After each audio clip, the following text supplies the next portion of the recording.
NYJ Podcast with Liam and Italy Jet. Down the afterburners. He's gone. Touchdown Jets. Brees Hall inside the 10. He's going to score. First interception by Gardner.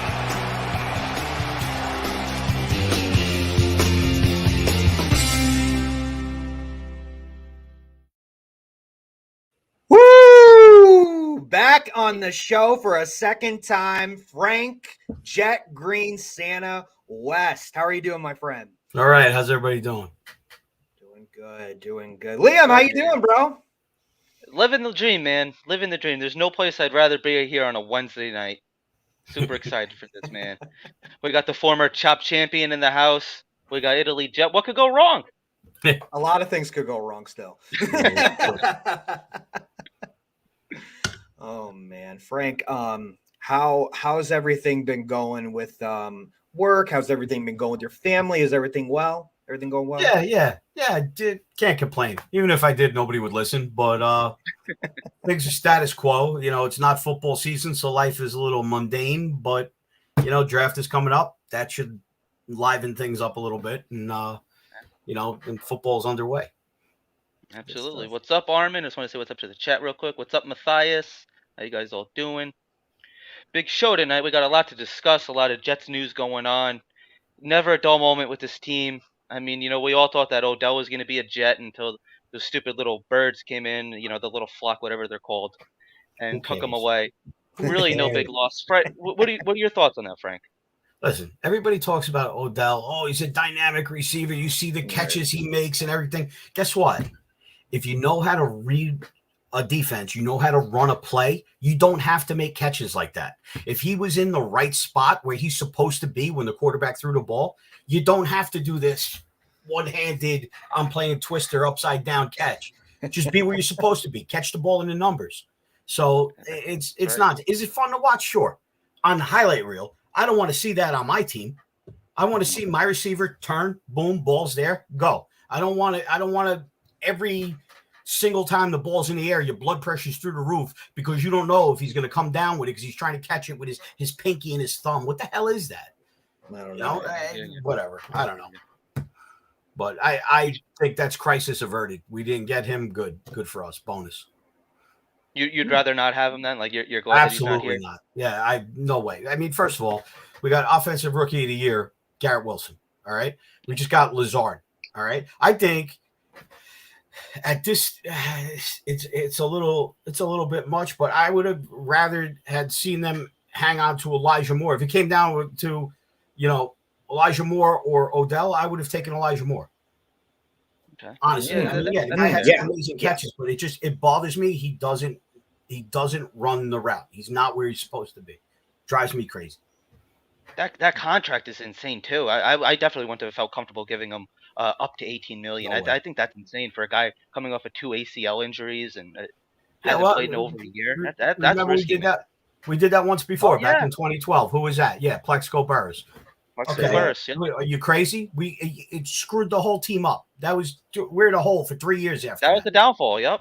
Yeah, that was the downfall. Gino, what are you thinking? Man, I mean, the contract is crazy. Yes, I agree. I agree with that, but I think that they're desperate because of the Lamar situation. They don't do stuff like this. I've never seen the Ravens do anything like this in a very long time. So I think he's going to be their number one. Lamar might come back, whatever happens. He must know some detail. He said that he felt the love more with the Ravens. No, it was all about money. He wanted to come to the Jets first. He just wanted to see if the Jets would match it. And that's what happened. That's just what happened. No, if fans and buts are about it. Has a good comment here too. Don't forget about Mims and Hardman. That's a lot of speed on the field. That's true. I mean, Hardman's definitely filling in for Moore. I like him. I know that a lot of people say that he has to prove it, which I think he does still have to prove it, but I think that there's a lot of potential there. And somebody like an Aaron Rodgers, you're only going to elevate everybody else around you. Frank, are you happy with the Mecole Hardman signing? Yes, that was very good. But, he brought up a good point with Mims. I'd really like to be a fly on the wall in the coach's room when they're discussing Mims because I can't make heads or tails of it. He's got the physical makings of being somebody special, but they barely use him. So there's got to be some other problem there. You know what I mean? I would love, I can't even fathom a guess on what's wrong with this kid. What did we got him 3 years now? Were they throwing the ball 20 times in 3 years? Right. I mean, there's something wrong there, and I just don't know what it is. I really wish I did know. But Well, to be fair, I mean, we've seen him on the field, and he's had a couple penalties, a couple drops. He's had a couple nice catches too, but I think it's just a lack of consistency. And then I think it was Connor Hughes, not this season, like last season, sometime during training camp, he was like kind of just like half-assing his workouts. I think that had something to do with it too. yeah, that's what I'm saying. I mean, there's got to be something more to it because he doesn't even have the reps to know if he's good or he's not. So maybe he's missing practices. Maybe he's just like one of these uncoachable guys. He's just going to do things his way. I don't know, but I feel bad guessing because I could be so far off topic right now that it's got nothing to do with it. I mean, he could just be nursing a case of turf toe for 3 years. I don't know. I mean, anything I throw out there, it's flip of a coin. Who the hell knows what his problem is? But I know there's a problem because to have a guy that fast, that big, and not use him at all, come on. I mean, they were throwing to Berrios before they were throwing to 6 foot whatever. Berrios about this big. I mean, he's a tiny little guy. 6'4" Mims. Yeah, and you got 6'4" Mims, and you're throwing it to little baby man over here. I don't know. Hey, baby man with beautiful hair, that dyed blonde hair looking like Eminem, man. Maybe if he spent less time working on his hair and more time focusing on the ball, we would have won that damn Minnesota game. Because that was game, right? There was 17 seconds on the clock. He catches it, show's over. But no, he was like, he got distracted by a mirror. Like, I got to get my tips frosted. Get the fuck out of here. I think he's actually gonna have a good season down in Miami because he just broke up with his girlfriend, and like normally like when that happens, like those guys go in. That's kind of like what I was hoping with Zach, but then he found another beautiful supermodel, and there goes that. Yeah, that's their life though. That's how they do it. You know, it's like not favor of the week, but when there's a new thing that happens, a new transition, some people want to either go back or they want to go forward. I think he's just going forward now. Do you think a lot of it had something to do with LaFleur's system, like such as like Armin saying here, going back to Mims? There has been a lot of complaints that you heard that it was a little bit too advanced, a little bit overly complicated. But I mean, man, when I watched, there was that game that they were destroying Zach after the game, and then I can't remember who they were playing. I feel like I'm unprepared for class right now. Kurt Warner did a breakdown, and he showed. You saw that? Yes. After I saw that, I was like, "Son of a bitch, man! This guy's a genius." Like when plays that worked, they ran him 3 times in the first quarter. It didn't work until the second quarter, but he kept like baiting them in. The defense baiting them in, and then boom, 60-yard pickup. I'm like, "Ooh, I didn't even see that." But whatever. He's gone now. We got Hackett, so we'll see where we go from here. What do you think about Hackett? Hackett signing? Yeah. Well, yeah. I mean, listen, the guy that we got coming to throw the ball seems to believe in him, and that's all that matters. Yeah, it's true. That leads me to my next question.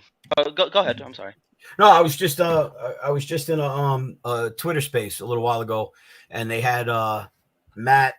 Shit, I forgot Matt's last name. It's been a long day. Larry? The reporter for Green Bay. And, yeah. Yeah. So they had him in on it, and we were asking him a bunch of questions, and pretty much he feels the same way I do. Like, Rodgers is coming. Right. Well, Joe Douglas said it. I mean, Boomer Esiason was, borderline probably blackout drunk at that point, and asked him.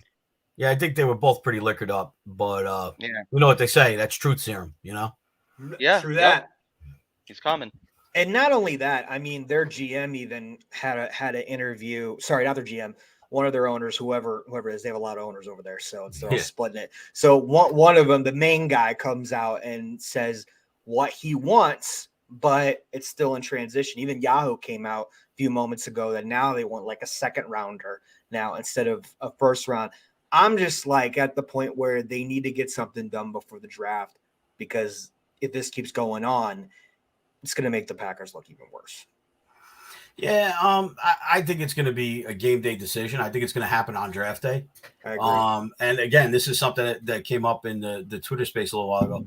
Was Packers picking at 15, Right. If they got somebody they absolutely have to have sitting at, 13, maybe they just switch those two positions. There's no way in hell we're giving up our first round pick entirely. There's no way. There's zero chance. Joe has won the draft time and time again. He knows what he's doing. He knows how valuable those picks are. So, I mean, only way I see him ever giving up that pick is like trade back in the first round and pick up more early second round picks.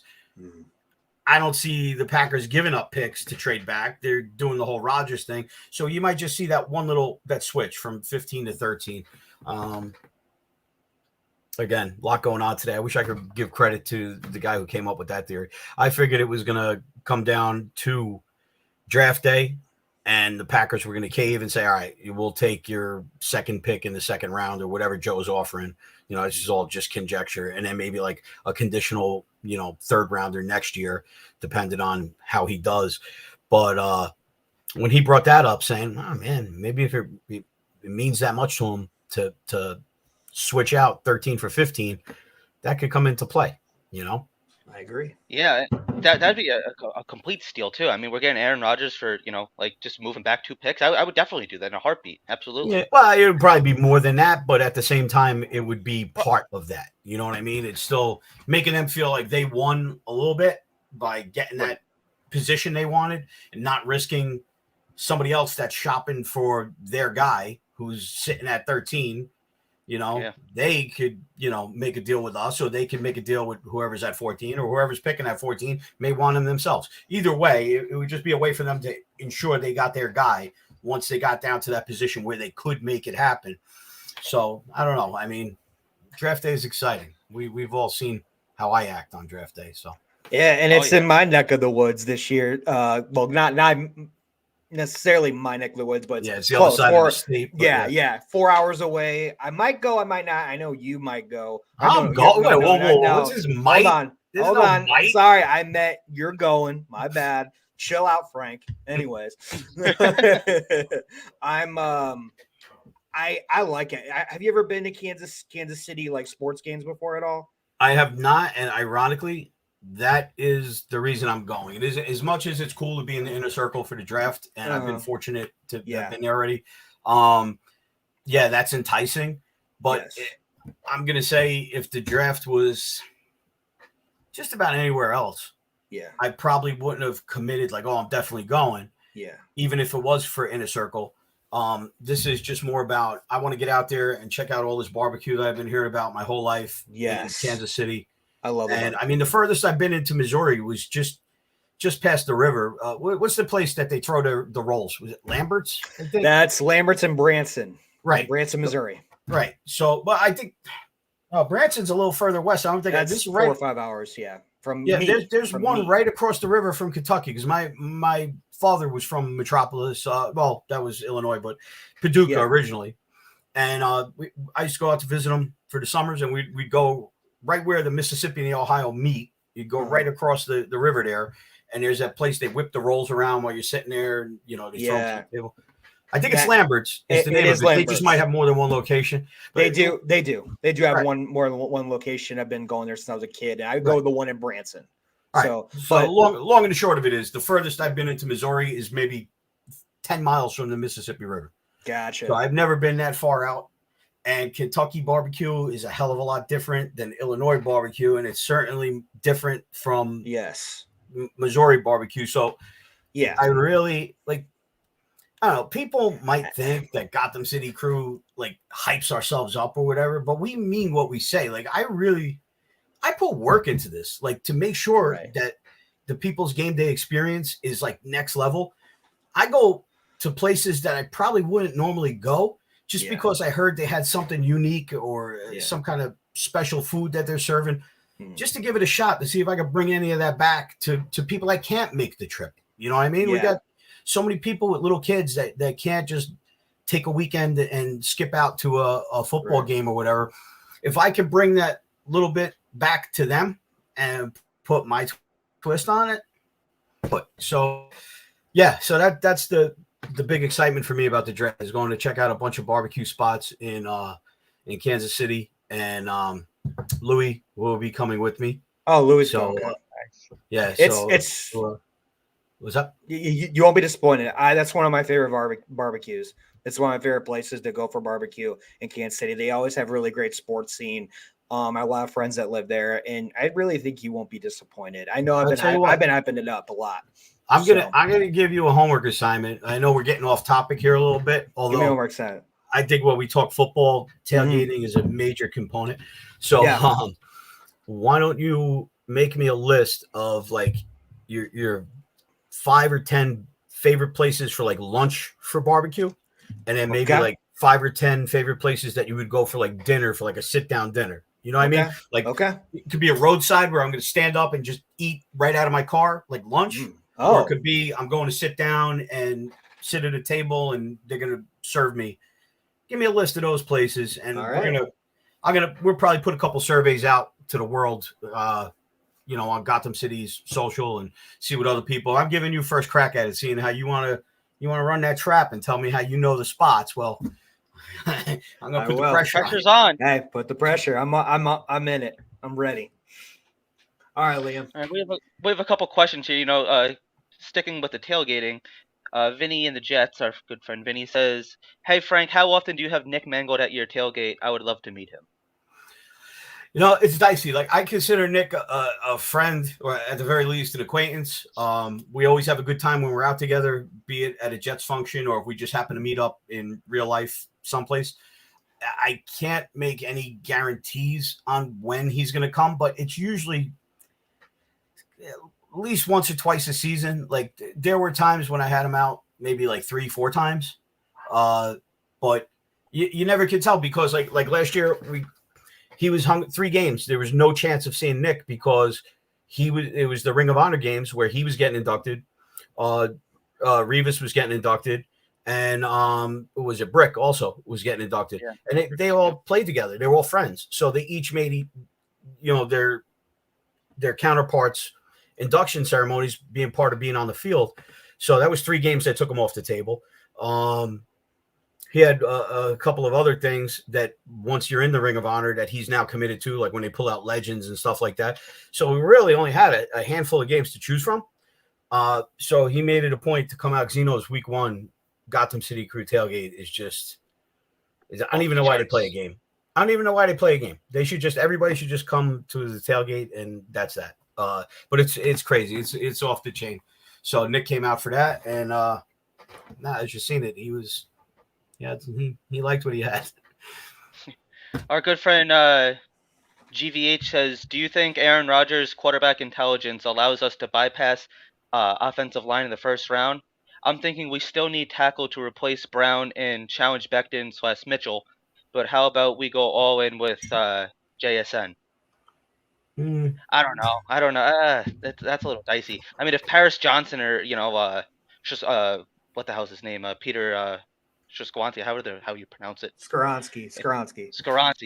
There. If he's available, or even Broderick Jones, if they're available, I think I'd rather go offensive line. No, it's definitely going to be offensive line. I can't see. I mean, look, last year we started 12 or 13 different configurations on offensive line. Nobody expected AVT to get hurt, right? We all thought Mekhi Becton was going to be back. I mean, there's just so many injuries. And then when we lost Brees, I mean, that puts more pressure on it because he's such a dynamic runner. Now, when you have a much smaller back in the backfield, you need that line to give that little push to help this guy out. As where Brees just is just like, that man is ungodly. It's like he's being fired out of a fucking missile tube. But so the long and the short of it is, we thought we had depth at offensive line going into the season, and we found out real quick that we didn't. So we got to beef up that line. Even I don't care if we draft the first rounder and he sits the bench half the season. We need that big, athletic, strong offensive lineman. I mean, Mekhi looks like he's going to be coming back like a rock star. I mean, he looks like a defensive end right now. I don't know if you've seen the pictures he's been putting on social media. I would not want to run into that man in an alleyway. He'd scare the shit out of me. I mean, he made Arnold look like a friggin' munchkin from The Wizard of Oz. I mean, it was just that's Arnold Schwarzenegger. I'll be back, right? He's the Terminator. Looked like a dwarf compared to him. That's just a scary man. Italy, what are you thinking? I mean, I think Skoronski is the guy I would go with, or I would go with Paris Johnson. Paris Johnson first, Skoronski second, Broderick Jones. I've heard some things about Jones that I'm like a little choppy with. I think he definitely needs more coaching around him for me, and I've heard it from other people too. But I like we have to do maybe our first 2 picks we go O-line, or we get maybe and then get and then get Cansey. I want Cansey really bad too if he's still there. So that's just me. Yeah, I think this draft mainly has to be focused on the offensive and defensive line. I mean, I like our skill position. We have 2 tight ends that are capable of catching. We have a pretty good running backfield, as Frank just mentioned. I would like to get another wide receiver, maybe in the draft, or maybe if D Hop becomes available. I've seen T.Y. Hilton's name floated out there. Not really a huge fan of him, but I do want some depth there. Frank, where would you get a wide receiver? Would you look towards the draft, or would you look at somebody like D Hop? Do you feel comfortable trading for him? $30 million contract. What do you think with the wide receiver position? Obviously, we touch on OBJ. No, I think we're good. I think we're good. I mean, we got Hardman, right? We got Lazard. Yep. We got Garrett Wilson. We got who else didn't we cut from last year? We still have Corey Davis. Corey Davis is still here. I mean, you got Michael Carter who could catch. You got Breece Hall who could catch. Thank you so much. Yep. Sorry, man, my assistant had to bring me a glass of water. It's all good. Stay hydrated. Cheeto just got me mine. Oh, I did? And I got 2. I got 2 more. Got 2 more. There you go. Do you have an Italy mug? Do you have an Italy Jet mug? Yeah, I have them everywhere. Look what I got. I got a West mug. I don't know if you can see it. Nice fella, Joel, that comes to cool. the guy. Cool. Guy that comes to our tailgates. He's like a hobbyist. He like etches glass, and he was so impressed with my curry pork chops. He goes, "I got to make you something." I'm like, "Bro, no, you paid to be here. You don't got to do anything special." No. Next game he shows up and he made me this. So, there you go. That's cool. Oh, I love that. I love free things. Love free things. They want to do it. They want to do it.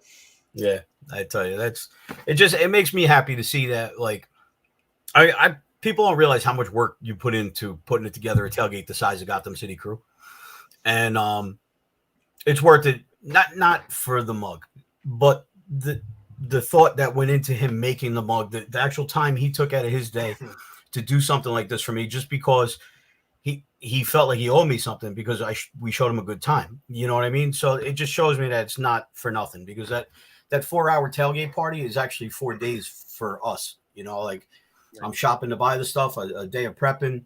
Then there's the actual day of the event and cooking. And then I come home and it's the entire Monday is washing dishes and scrubbing things down. And, when we have back-to-back weeks, it's literally like 2 weeks nonstop of just work, So like things like this, I'm not trying to shake people down like, oh, make me something. But when somebody does something like that, it really makes me, all them days I'm cursing in the kitchen, like, why am I doing this? I'm not even getting paid for this, Right. That all goes out the window. It just makes it worth it.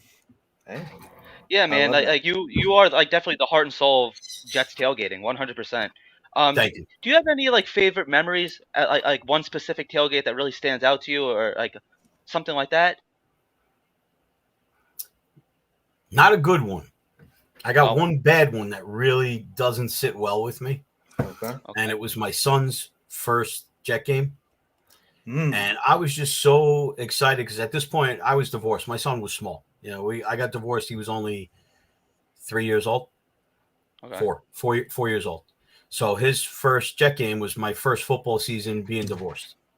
And I was just so focused on getting him to this game without his mother finding out, telling me he's too young and starting a huge fight that, I didn't even think about planning a tailgate party. I mean, it was just, I got to get Frankie to this game.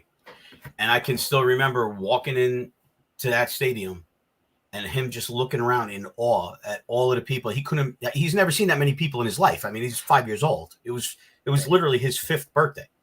And he says, Daddy, are we going to barbecue? And my heart just dropped. I felt like such an ass that I could have brought a tiny little $10 grill and a couple of hot dogs, and the kid would have been happy. But I was just so focused on getting him into this game that I didn't think to, because I'm not tailgating with my friends. I'm not doing anything. I didn't want to have him around a bunch of people drinking and smoking or whatever. So it was just me and him. And I didn't think. So, right. So I didn't think to prep a tailgate. And when he asked me that question, it just like now it's like I start getting tears in my eyes just thinking about like I let him down. And I promised him, I said, Frank, I promise you from now on, every tailgate, it's going to be the biggest, best tailgate you've ever seen. And now it's so damn big. He looks at me and says, why are you doing this? And I said, it was your idea. And then he gets all pissed at me. Oh, man. You can't win, Frank. You just can't win, right? No. Well, unless I'm on national TV. I tend to win a lot when I. There you go. Fair enough. Yeah, Fair you point. do. Yes, that's very true. That's true. All right, well, let's get back to what do we have here? Forget the draft. Get D-Hop, Evans, later on trade in stud offensive line. Yeah, I've seen Mike Evans' name thrown out there a lot. Gino, what do you think? Would you want to trade for D-Hop, or I mean, he might get released if he gets. I don't think I feel comfortable giving up draft compensation for him. No. If he gets released, then yeah, go after him if he's released. But you got to look at the trade. What is Corey Davis and Mims gonna be a part of that trade? I don't know. Then we might have to go get a D-Hop or just get someone in the draft. That's just me. Listen. Well, last year the Packers had interest in Corey Davis, so he might be included in that trade this year. Yeah, that's true. Maybe a pick swap in Corey Davis for Rodgers. I would do that. What do you think, Frank? What do you think, Frank? Well, I don't think it's going to come to that. I hope it doesn't come to that. Right. I really think what Joe Douglas is working towards here is sustainability, and you can't do that when you're spending all your cap money on free agents, right? So the best way to make this team better is through the draft. And here's something that I'm going to say now, and I may eat my words at the end of the season or sooner. I don't know. But let's face facts. This is the last time Joe Douglas will ever have a draft pick this high. He will never have, or low, whatever you want to call it. Okay. This guy is going to be picking 31, 32 every time from here on in. Because we are going to be at the top of the league, right? That's what it comes down to. He's building a monster. The monster will rear its head this year. We're going to kick ass. We're going to take names. He's not going to have this opportunity again. So I don't think he's going to give it up just for a guy that's been in the league for however. No, fuck that. He's going to do it through the draft. Okay. And then he's going to have to learn some Belichick tricks, how to pick fifth rounders that end up going on to be Hall of Famers, because that's pretty much where we're going to be at after this draft.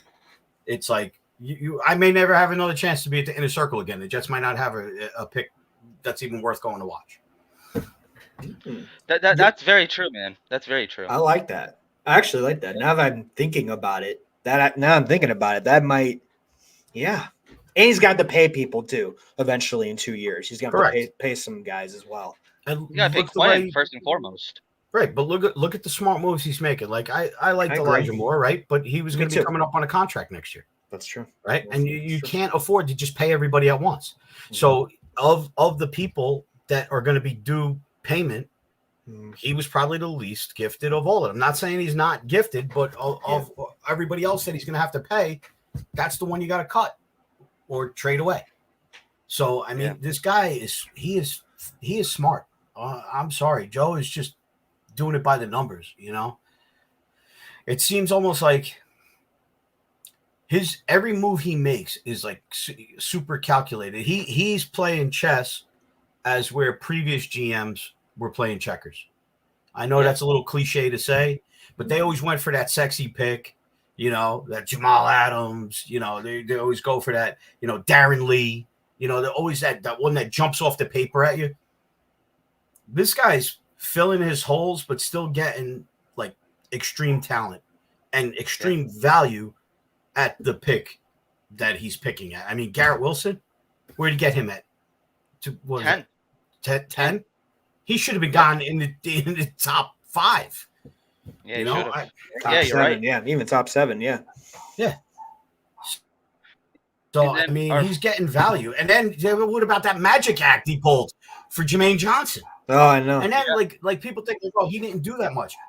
He saved him. He didn't give him as many reps. Like if you watch the way he split, like even like Quinn Williams, he outperformed guys with twice the snaps throughout the league. Look at his snap count. Like how many plays was he actually on the field for versus other ends in his league and his class.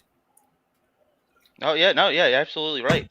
And then our friends Jets Turbulence, shout out to Dan and Joe Cat said, got to get a legit DC to compete against Mahomes. That's true. I mean, like the only fear that I have, I'm sure that we all are very confident that Aaron Rodgers could definitely get us a ring.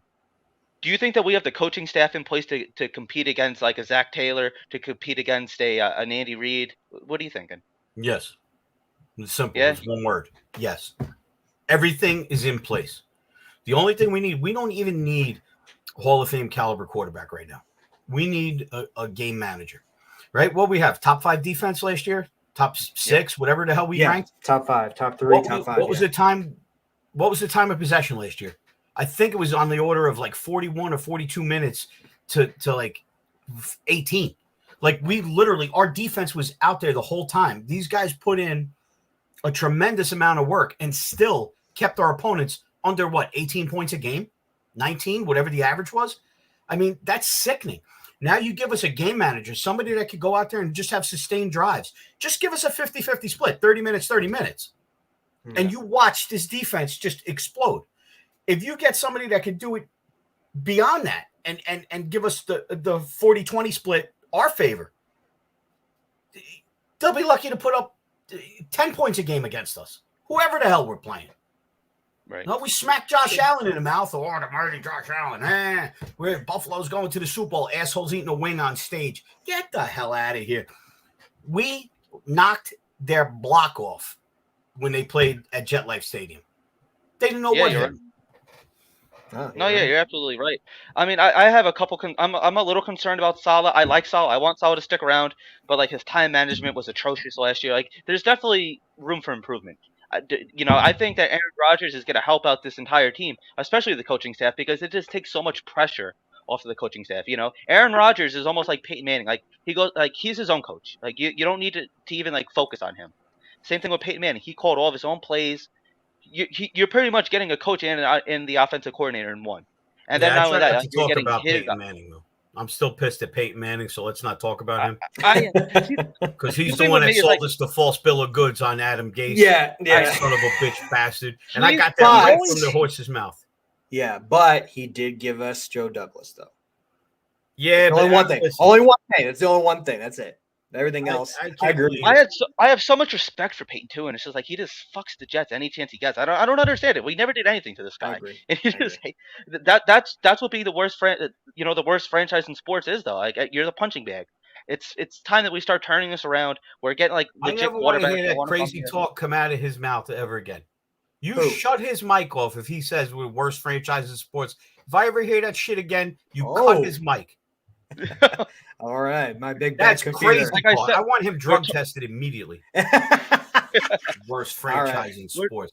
We're turning it around. My damn house green. You think it's because it's worst franchise? Get the hell out of here. All right. I understand. At 7 a.m. At 7 a.m. I will have Quest Diagnostics be right at his door. Looks like we're calling out of work. Right. But hey, man, like truth be told, though, we've sat through some bad years, and it's just so bright, that we're finally able to turn it around. We're definitely heading on the right track. I mean, we have a Hall of Fame quarterback that wants to come play for us. Like when's the last time that happened? So, with 2008. Yeah. It's been a long time. It's been a long time. I was like 8 years old. I mean, I remember Favre, but I was a little kid, Jesus man. Christ, you were 8 years old. I was divorced with 2 kids, remarried with a stepkid. Wow, you make me feel old when you talk like that. 8. I've been through like 2 families by that time. Well, hey, there you go. Hey, you're living your best life. Yeah. Italy Jet's old too. Don't worry. He's right up there. Not that I think old. I've got T-shirts older than him. Yeah, you probably do, or maybe I'm 24, so maybe underwear. I don't know, but I'm 30. I'm 30, so I'm turned 31 in August. So I turned 50 2 months ago. Oh well, happy birthday. congratulations on the big Didn't you see 5-0. my whole thing at the Pro Bowl? Mm-hmm. I saw Yeah, like my wife took little me out to sketches. Vegas for the Pro Bowl because it was like the day before my birthday, and I thought we were going out for the weekend. She's like, "Oh, take the rest of the." She goes, "Take the rest of the week off. We're gonna when we come home, we'll like do some stuff around the house, get ready for spring or whatever." And then when we get out there, we end up renting a car. So what do we rent a car for a weekend? She goes, "Oh no, I got things planned," and we toured like the whole place out there. Like I drove up to Utah, drove awesome. California. I did I'm outdoorsy type. When it's not football season, I'm like all over in the woods and hiking and camping and whatever. So we did all of the big stuff out there. But I also went to the Pro Bowl, and me and Johnny Ice Cream sat together, and nice. Yeah, we had some fun. Yeah, my dad turns 60 this year. My mother turned 60 last year. I always look at birthdays on like, you're here. It's next step in life, and I love birthdays. So happy 50th birthday, man. Thanks, buddy. Yeah, there was definitely, she made it a memorable one. I'll give her credit for that. It was I didn't expect to be doing all of that. Yeah, Frank said that he's not going to be able to make it out. You're working, right? You won't be able to go to Long Island. Right. He won't be able to go to this. Oh, the I'll be Hofstra there. show? Yeah. Dude, I tell you what, anybody, where's the list of everybody logged in? I want to tell everybody personally, go out there. I've been to that show before. It's a good time. Yeah, I'll be there Saturday. I have a side job later on in the day, but I'll definitely stop by for a little while. Yeah, no, dude, that Hofstra show is always a good time. I would make it a point to go out there because I would always meet Wes out there. That's my guy. I'm always wearing the Wesley Walker jersey, but he moved to Arizona now, so I have one too. Any excuse I had to go out to Long Island and hang out with my guy, I would. But that show was I always had fun at that show. There was a lot of good vendors there. You get all your aside from the memorabilia, like your protective cases. There's the guy from, I'm trying to think of the name of the company. Those clear, like UV protectors or whatever. Oh, I know what you're talking about. I just don't remember the name, but I've seen a lot of people don't realize Sharpies will fade, so you have to put them in the UV protector boxes or else your autographs are going to be gone, but all of those guys are out there. It's a good time. And then you'll get, to meet the Sack Exchange. I mean, some of them aren't in the best shape in the world. So, meet them all you can. Abdul Salam he's always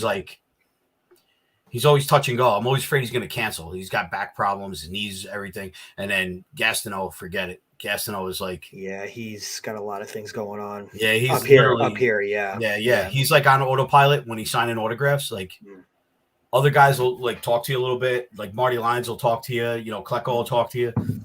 Little, hey, I like this picture or whatever you're getting signed. Gastineau just smiles and he signs it, and he's like, nobody's home. Yep. I feel bad. Unfortunately, yeah. How old? Oh, go ahead, Gino. Do you now that being said about Hofstra, Frank, I know we've been rumored to maybe have Hard Knocks on the Jets this year. I know we've rumored that a lot. They're thinking about 2 locations, Hofstra, and there's someone else maybe that Sal's thinking about. Do you care about Hard Knocks? Do you really? I'd rather not have the distraction. Okay.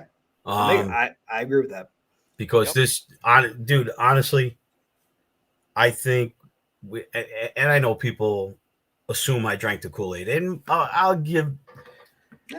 admit full well that a lot of times I just talk out my ass and say, we're going to win every game or whatever. I'm just doing it to get a rise out of people.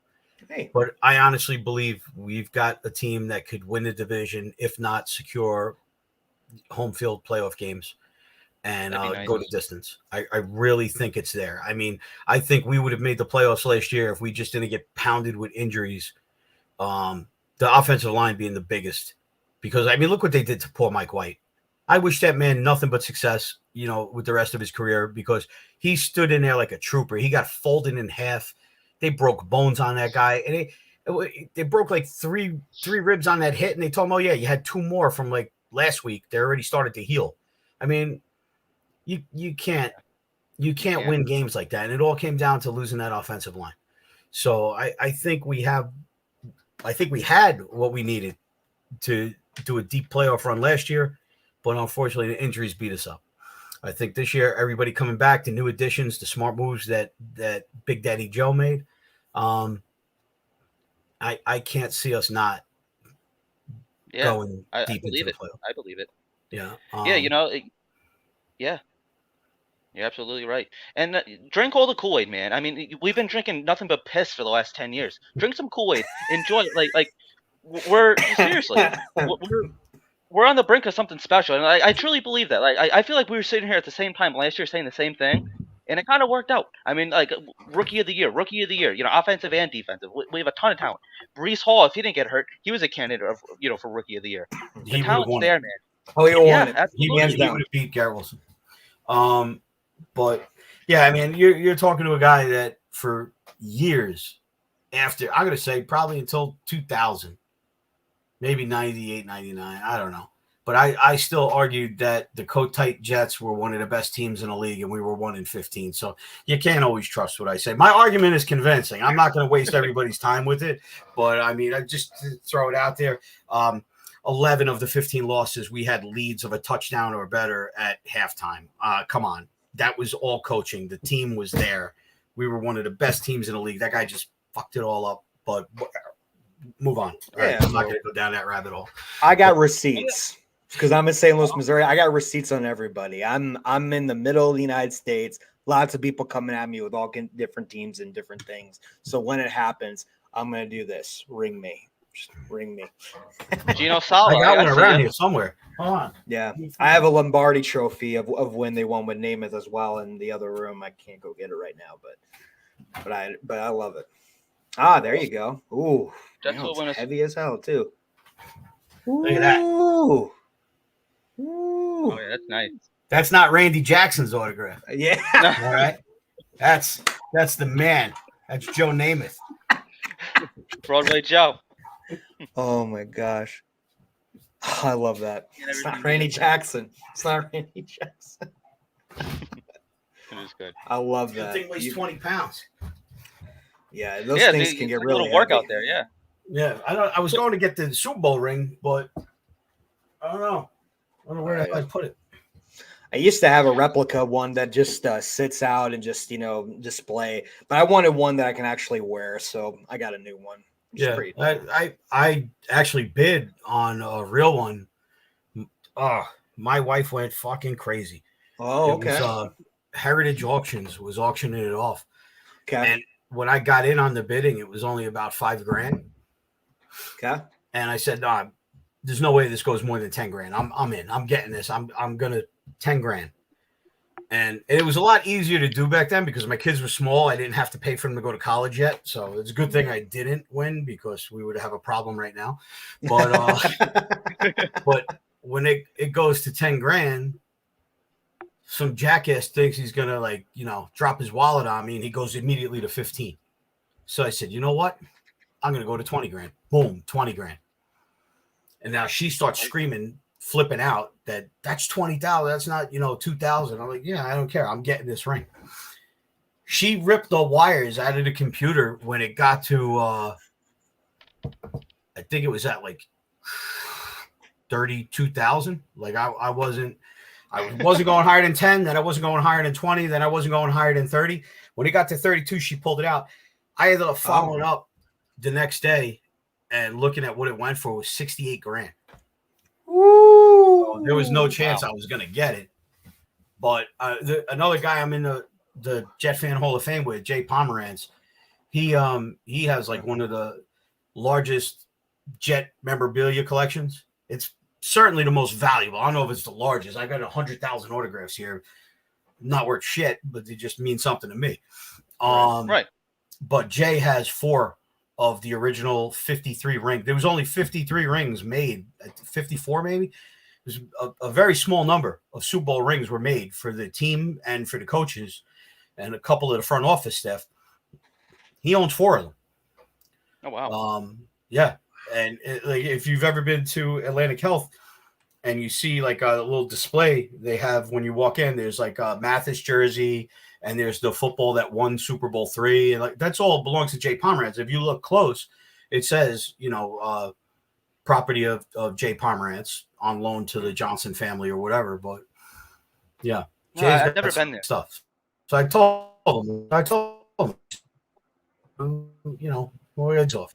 He was like, no, not happening. Well, could be convincing eventually, but not right now. So, Frank, when Rodgers gets in the building, is he wearing 12?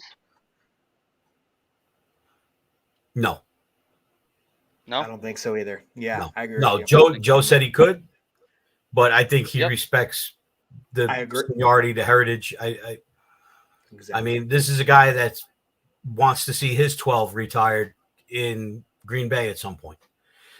So I don't see him doing that to Joe. I said it on, I don't know if it was a podcast or a Twitter space or something. Somebody asked me that question.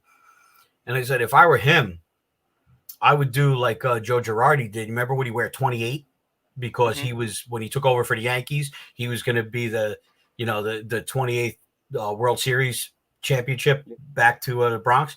I said he should do something like that. What are we up to? Super Bowl 54 or something? What are we 50? I lost count. I stopped counting after 3 for anybody paying attention. Like Super Bowl 3 was the last Super Bowl I acknowledge. But, but whatever Super Bowl we're up to, that would be some shit if Aaron Rodgers wore that number. Like if it's Super Bowl 54, right? He wears a 54. Just be cocky. That's hilarious. That would be cool. Everyone's saying number 8 though. Yeah. He was an 8 in college. I could see Lazard wearing number 5 because that was him in college. Sean Bennett says number 8. Yeah, number 8. I think it's gonna be number 8. Yeah, no, I'm not even guessing at what he was wearing. I would just say, me personally, I think that would be like a balls move to do something like that. I agree. This is what he has to wear. He has to wear 69. You wear 69, dude? Jeez. I'd buy it in a heartbeat. Hell yeah. Ironically, that's all. I played baseball and softball and stuff well into my late 40s. I just recently stopped playing. Okay. And that was the number I wore all the time. And people right away, they see a guy playing in like a bar league or whatever. They just assume it's like something. But the Jets and the Mets both won their respective championships in 69. How the hell can I not wear 69? There you go. People don't get it, There you go. They think you're just, you're a pervert. Yeah. I said if I was being a pervert, I would wear 71. He knows it. There you go.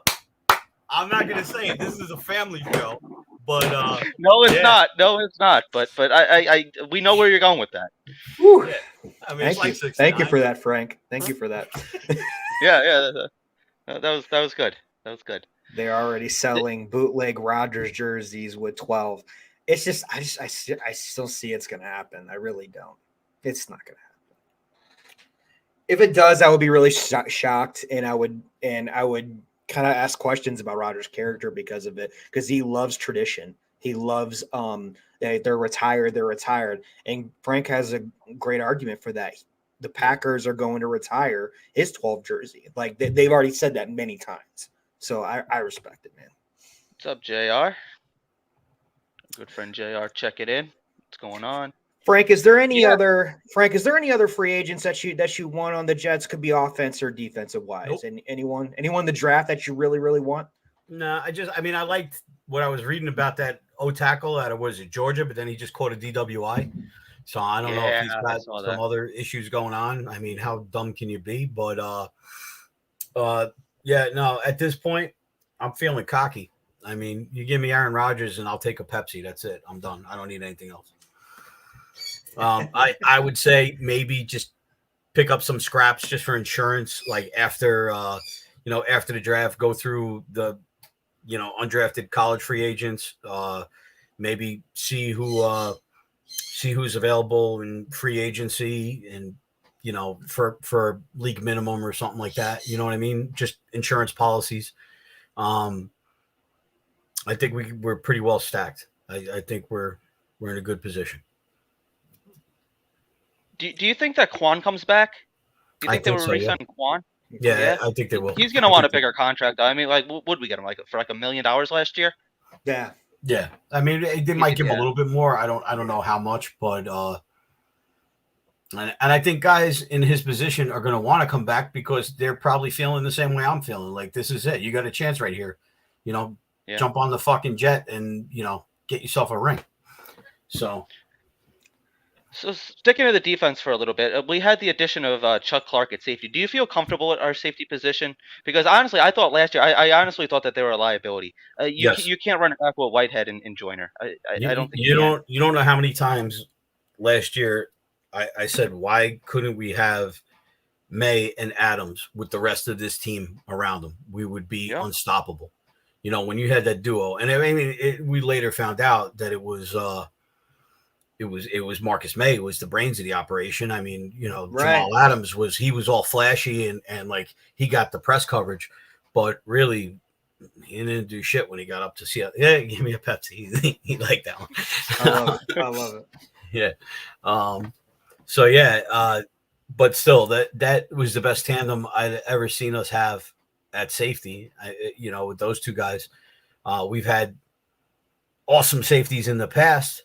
Just one. You never had a pair like playing at that level. And it's kind of hard because it was recent memory too. You know, I mean, that was only a few years ago.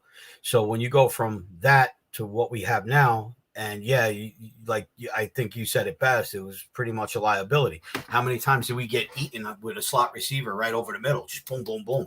And then even shit that should have been close to the sticks, maybe they get the first down, maybe not. If they just make that damn tackle and no, boom, bust loose. Goodbye. He's gone. Yep. Yeah. Really? Like that was aggravating shit, you know? Yeah.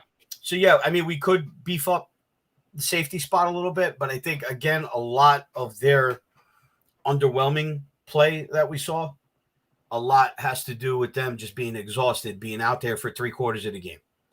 And I think by making the offense what we need it to be, I think that takes a little bit of pressure off them, and you'll see a little bit elevated play out of those guys.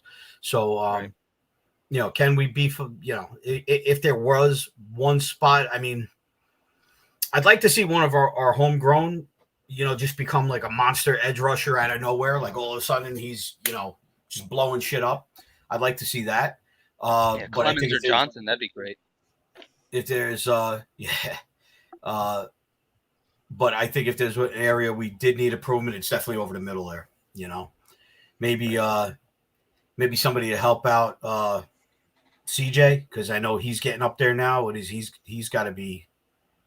I think he's like 31, 32. Yeah, I was going to say he's got to be in his early 30s now. He did have that year off during 2020 because he took that COVID option where he didn't play. So, I mean, that saves a little wear and tear on his body. But still, I mean, as a 50-year-old man, I can tell you time catches up with you quick. I was playing sports well into my late 40s, and then it just got to a point where I walk up the stairs too fast and I need to get surgery. So, I mean, the wheels fall off really quick. Yeah, and especially, and that's at this bullshit level that I'm playing. You talk about NFL, I mean, 31, you might as well be 51, you know? So, I mean, maybe we get some help at linebacker, definitely safety, but I think we got what we have now, we could go with.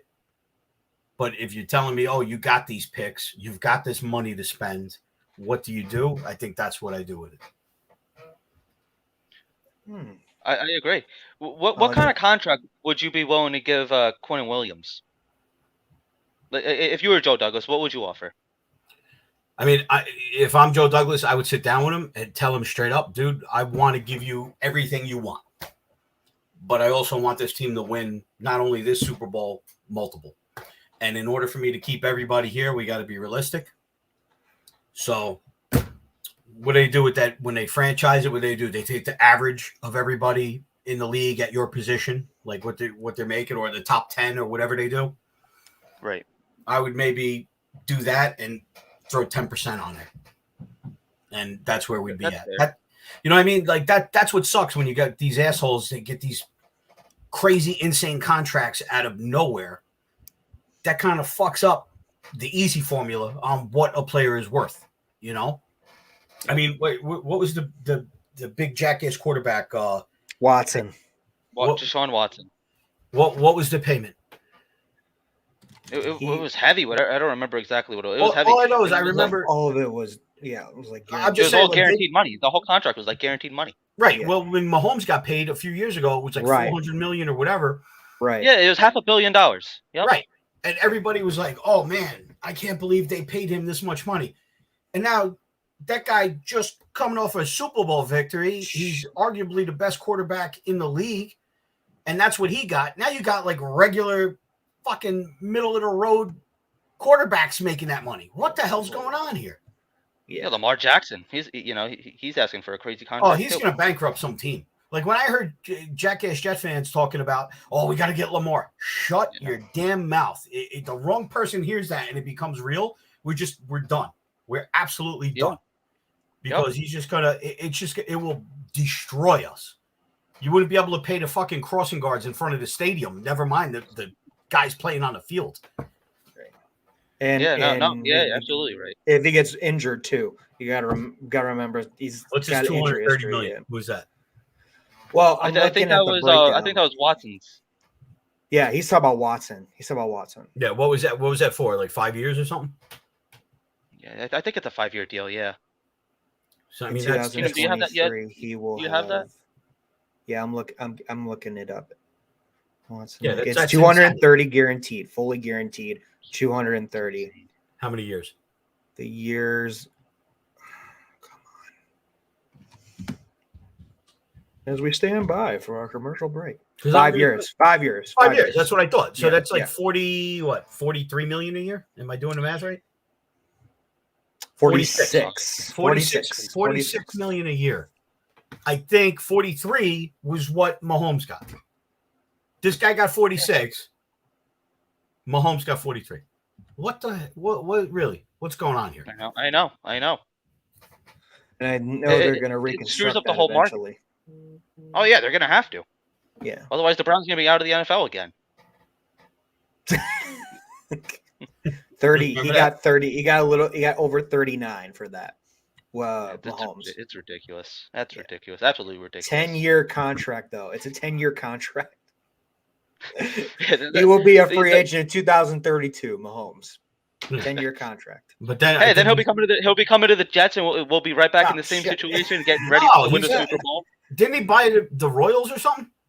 He's got a he's doing something with that soccer team there, and he has something going on with the Royals. That's correct. Yeah, no, I think he's got like a majority share of the Royals. Yeah, and I don't know what Mahomes' deal is structured to where he's on. All right, well that's smooth, but that's 20% is 1/5, right? Right. We got 53 guys on the team. That's a problem. And also Kelsey reconstructed his contract too, and I know they're going to end up paying him again. And you got to pay Jones again. Mahomes, I heard granted it's crazy talk, but you can't help it to get your attention. But they were like, when that contract's up, he's going to be a closer for the Royals. That's why he bought the team. I mean, that's what his old man did. His old man, true. He was closer for the Mets. Yep, it's true. Did you guys know that Zach Wilson's involved with a cookie company now? Crumble? I didn't know that. No. He's probably involved with somebody's grandmother that makes the cookies. Yeah. I mean, Zach Wilson. We broke the kid so bad he's out making cookies in New York City now. That's our quarterback. Yeah, he's got a whole social media team. He's got a whole agent team. He'll be doing all kinds of little bit of everything, in my personal opinion. But as we are at the full hour here, I got one more question for you, Frank. We always appreciate you coming on as your second time.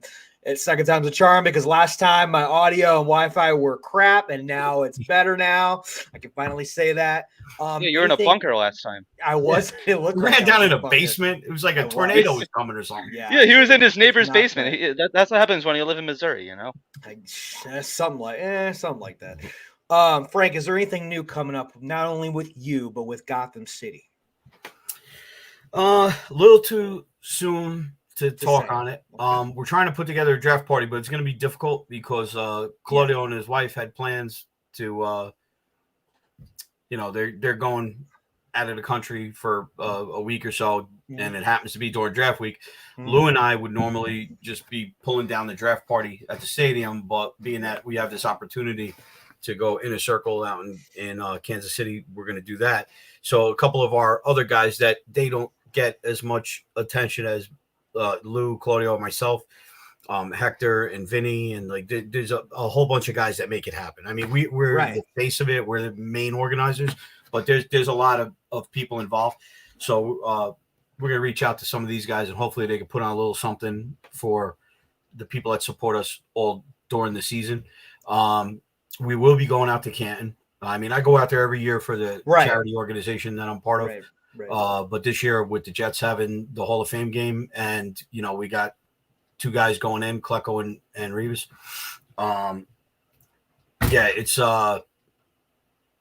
It's going to be a special summer in Ohio for me. So we'll be out there for that. We got the Jetaways. It put together a whole package. So if anybody's interested, you could just look that up. There's links on the Gotham City Soch. We'll have everything you need for that. If you want to jump in with us, they really, we did the Green Bay trip with them last year, and they put together such a spectacular, like just literally just bring your clothes. Like you can leave your wallet at home. Like once you sign up for that trip, like everything was taken care of, it was a great time. And they're doing the Canton trip, and we got some away games this year already slated that we're going to be working with Jetaways. We're going to be doing, Dallas for sure, Vegas for sure, and the Denver for sure.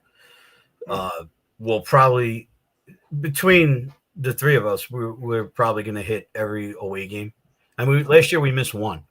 There was somebody from Gotham City at every single Jet game, be it home or away, with the exception of the Bills away game. It was the only one that none of us could make it. I was really sick, and I had a bad flu. Like, it was hard. It was worse than COVID.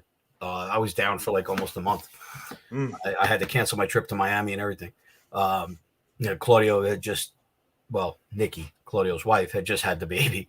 And, Lou got stuck working. So it was the only game that we ended up missing. So there's that. Is there some with Tierney coming up? Or that's the Jetaways. Cool. With Brandon Tierney. Yeah. Cool. The Jetaways partnered up with Brandon Tierney from Tiki and Tierney. That's the trip we did to. I'm sorry, I just assume that everybody reads our Gotham City stuff. I'm so it's sorry. all good. It's all good. Yeah, a lot of us do. A lot of us do. That was the trip we did last year to Green Bay, and we got those 3 lined up for certain this year: Dallas, Vegas, and Denver. And then we also have the Canton trip. Those all 4. I'm pretty sure Tierney's coming to the Canton trip as well. Definitely the 3 away games, but I'm almost positive he's going to be in Canton. You could, I should probably just check my own website and find out. But I'm pretty sure. So we got all that stuff going on. I'm working hard for you guys to give you some new and exciting cuisine at these tailgates. Man. Hey, whoever that was that wants to go to the Las Vegas game, just hit up GCC. If you can't find the Jetaway links, just let us know, and we'll direct you there. I mean, it's well worth it. Like I said, everything, you don't have to worry about transportation from the airport to the hotel, from the hotel to the game, all the extracurricular stuff that they work in was just fantastic. And we did this tour of the stadium, and I mean, it was everything was top shelf. Like, the room we had was absolutely amazing. Have a good night, Sean. Everything was fantastic, start to finish with them. I mean, we got off the plane, get on the bus, and they had like bag lunches and drinks and everything for everybody for the bus ride from the airport to the hotel. I mean, they planned everything above and beyond. We should have put a link there for Jetaways so people could find it. It's a really good time. So if you go to Gotham City site or the Gotham City social media, you'll find it there. But so that stuff's coming up, and just keep an eye on Gotham City Crew on Insta, or Jet Green Santa on Insta, or all of our stuff. We try to post everything in redundancy. This way, if somebody's following me and not the crew, or the crew and not me, you're gonna see it one way or another. But I'm gonna try to put on a repeat performance at the draft this year. Last year, I gave you all a little something to watch. If you go to your phone, you go to your phone and you go to the GIF and you type in New York Jets, I'm like the 3rd one down, me screaming at the draft. It's like everybody's phone. I'm living in everybody's phone. I use that one every now and then too. Yeah. So I'm gonna give you a new one this year. I'm gonna try to put something special together. I don't want to tip my hand just in case they don't let me in with it, or if I can't get on the plane or whatever. But I'm putting a show together. Last time we spoke, I think you're big. You're looking forward to the pizza that you were doing at the tailgate, right? Like, didn't you have? No, I was in the middle of. I just bought a second trailer, and I was. That's what it was. Yes. I was going to build a mobile pizzeria, Mhm. but believe it or not, the hardest thing right now is finding a suitable pizza oven. All the pizza ovens are built to be stationary, so the cooking stones, you hear brick oven pizza all the time. Well, those bricks, they're not locked in place. So if I'm bouncing down the highway, the bricks are going to be flying out or they're going to be shattering.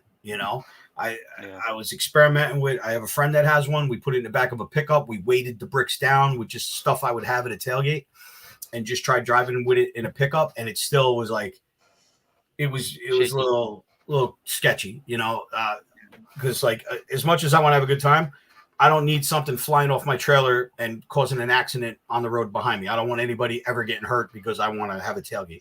So until I can figure something out where it's going to be 100% safe, that trailer is just sitting idle right now. And if I don't come up with anything, I'm probably just going to turn it into something similar to what I have now. Maybe just maybe increase the frying capacity. It seems like the deep fried stuff seems to go over like crazy at the tailgates. Like, people always want like French fries and corn dogs and things like that. Buttermilk chicken, even if I did, not sandwiches, but like whole chicken, like fried chicken parts. I've only got a 9-gallon deep fryer on the trailer now. If I build a new one, I'll have 4 9-gallon deep fryers. So I can do a lot more volume with that. And but still want that pizza oven though. But we'll see what happens. Yeah, I gotta talk to the wife. About that. Frank, thank you for everything that you do, man. No, I think that's just gonna wrap it up. Awesome, man. Yeah. Well, Frank, I know we can find you right here. We can also find Gotham City Crew right here at GothamCityCrew.com. You can follow Frank on these social media platforms. If you like this video, man, please subscribe, share, comment, like. We appreciate you. We could follow Liam with a new graphic that we come up with now. There we go. He likes that a lot better. So Here we go. The other one sucked. Well, it's because of you. So it 100% is. We made it better. We made it better now. But you can follow me now at Elite Jet on these social media platforms. You can also follow us at Everything NYJ on these social media platforms. We will be back next week. We appreciate you guys. Frank, always a pleasure. Say hi to the family for me. Absolutely. Thanks for watching. Good night, guys. Take care, guys.